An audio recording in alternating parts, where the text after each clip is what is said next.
दिवाळीच्या तोंडावर ठाणे महापालिकेमधल्या कंत्राटी सफाई कामगारांना मोठं गिफ्ट मिळालंय, कारण कंत्राटी कामगारांचा पगार तब्बल 22,000 रुपये करण्यात आलेला आहे। कंत्राटी कामगारांसाठी, सफाई कामगारांसाठी खरं तर हा ऐतिहासिक निर्णय आहे। 11,000 कंत्राटी कामगारांना याचा लाभ मिळणार आहे।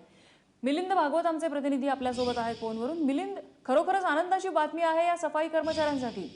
निश्चित नम्रता, ही खूप मोठी आणि महत्त्वाची गोष्ट आहे असं म्हणता येईल आपल्याला, कारण हे सगळे कर्मचारी गेल्या अनेक वर्षांपासून या संदर्भात मागणी करत होते की आम्हाला जे योग्य वेतन आहे सरकारने ठरवलेलं, तर त्या पद्धतीनं वेतन मिळालं पाहिजे। मात्र आर्थिक पासून अनेक वेगवेगळ्या प्रकारच्या अडचणी होत्या आणि त्यामुळे अशा प्रकारचं वेतन काही कंत्राटी कामगारांना मिळत नव्हतं।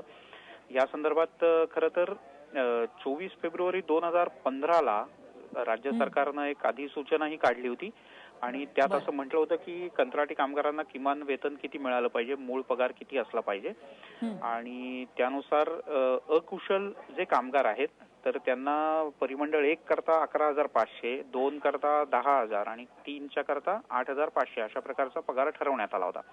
मात्र ठाणे महापालिकेत त्याची अंमलबजावणी झालेली नव्हती।